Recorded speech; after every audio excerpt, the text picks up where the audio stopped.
All right, yeah, I'll start. Good afternoon, everyone. Thank you for inviting me here. I'm Florence. I'm a archaeologist and video game researcher and narrative designer. I guess that's how I describe myself briefly. And me and Eunice, who's going to do the talk after me, just arrived in LA last night. So if I'm slightly incoherent, I do apologize, but that's why. But I'll do my best. So today I'm going to be talking about my background in archaeology and how that sort of influenced my work. And just to give a kind of brief background of kind of what I've been up to over the last few years, I originally worked as a field archaeologist in London, which is where I'm based. I did things like kind of digging on beautiful Greek islands, like you can see in the picture there. Now I work a lot more kind of like behind screens, but it's still fun. And also, I worked as a kind of story tech for the indie studio Diku Fabrique. They recently released a game called Salt Sea Chronicles, so that was a lot of fun as well. Those are kind of like the two ends of the spectrum there, I guess. And I'll be talking about some of these other things that I did in between. So a lot of my kind of like research of my PhD is about something called archaeogaming, and that's essentially the archaeological study of video games. And to people normally kind of look a bit confused when I say that to them the first time, like what on earth does that mean?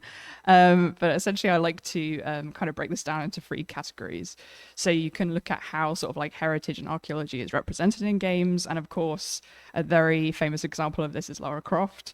And then also people such as myself like to develop games with kind of an archaeological perspective. And also, you can even archaeologically record video games, which is something I'm going to be talking a lot about today. And here are some examples of past work that I've done over the last few years. I kind of did a lot of experimental and strange things where I was sort of kind of exploring, okay, what does it really mean to archaeologically record a game? And the first example here is from Near Automata. And in this game, when you die, you can kind of go and find your corpse, but also the corpse of other players. So I was like, okay, can I record sort of like the locations of these dead bodies in the game map? Which kind of worked. But one of the hazards of that is that I kept getting attacked by giant robots, which obviously isn't something that normally happens if you're an archaeologist, but it does happen in video games. So that's something to keep in mind. And I also did this thing where I kind of did like a night walking project with Pokemon Go in London and kind of like kept a diary of my experiences. Um, and then down in the bottom left-hand corner is this GIF I created of the game Quiz and Love at the End of the World by Anna Anthropy. And the reason why I did this is because the game is only 10 seconds long. You can kind of record a whole kind of gameplay loop just in one GIF, which I thought was kind of cool. And the last example here is Elden Ring, which I'm going to talk a little bit more about now.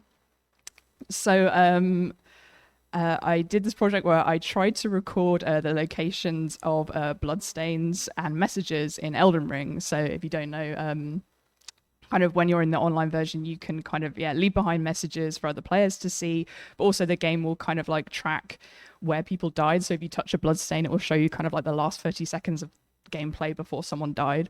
And so the idea was to kind of think about, okay, can you kind of in an archaeological way kind of map out in context where you encounter these things and what can you learn about people from doing that.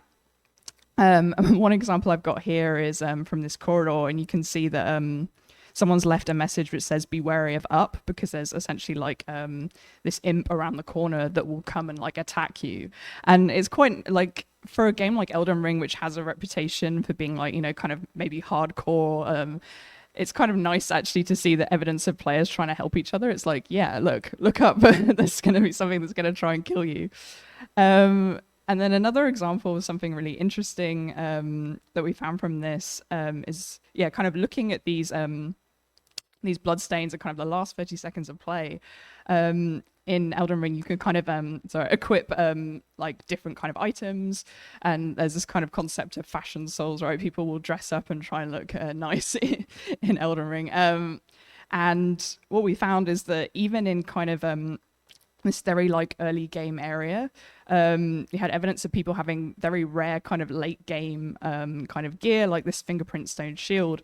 So that was kind of cool because you can tell even just from looking at these bloodstains that people are kind of like presumably getting right to the end of the game and still coming back to an earlier area.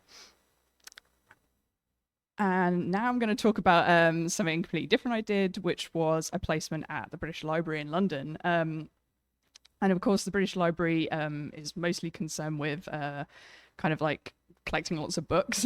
It's a big library, but now they're also looking into video games and specifically interactive fiction. So I did a placement there where I was looking at collecting what they call contextual information around games, which is essentially everything in addition to the game itself, right? So that could be sort of like articles or development documentation.